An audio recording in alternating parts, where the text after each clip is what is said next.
లేదా ప్రజలందరికీ కూడా విశదీకరిస్తున్నాను.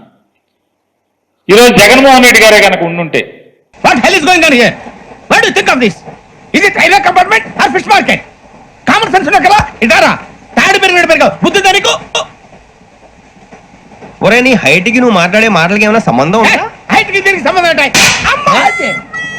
నువ్వు కొట్టావా? ఏ డౌటా? ఎన్ని తిప్పలమాడైనా జూన్ మాసంలో అమ్మఒడి వేసేవాడు కదా. డ్వాక్రా అక్క చెల్లెలందరికీ 0 వడ్డీ ఖచ్చితంగా పడి ఉండేది కదా. అవును రే, నా మూలంగా సాఫ్ట్వేర్ ఇండస్ట్రీ సర్వనాశనం అయిపోతుందా? మరి ఇందాక అన్నావు చదువుకునేటువంటి ప్రతి విద్యార్థికి విద్యా దీవెన కానీ వసతి దీవెన కానీ ఈ 2 పడేవి కదా. చూడు చూడు చూడు చూడు సరిగా చూడు చూసుకో కదా. మత్స్యకారులకి అందరికీ కూడా మత్స్యకార భరోసా పడి ఉండేది కదా, 10,000 రూపాయలు. అరే నా కొడక ఓసలి నా కొడక, నీ బుద్ధి ఇప్పుడు తెలిసిందిరా.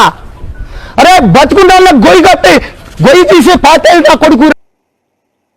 కానీ ఆకాశంలో మబ్బులు చూసి ఇంట్లో బిందులు నీళ్లను పారబోసుకున్న తొంతైంది వాళ్ళ ఆంధ్రప్రదేశ్ రాష్ట్రంలో ఉన్నటువంటి ప్రజలందరి పరిస్థితి.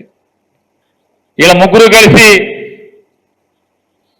అలవి కాని హామీలను ఇచ్చారు, అవన్నీ అయిపోతాయి అని చెప్పని.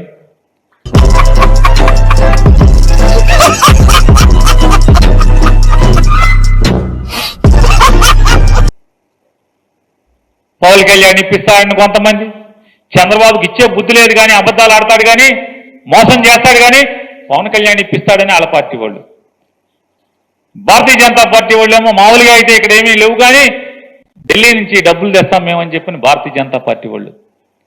మీరు ముగ్గురు కలిసి ఈ ఆంధ్ర రాష్ట్ర ప్రజలకి ఇవాళ మోసం చేయటంలో ముందున్నమాట వాస్తవమా కాదా అనేది మీకు చెప్తూ, ఏం మాట్లాడుతున్నా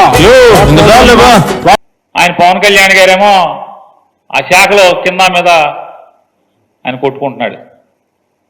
నువ్వు ఇక్కడే పుట్టావు కదా, నువ్వేం పీకావు?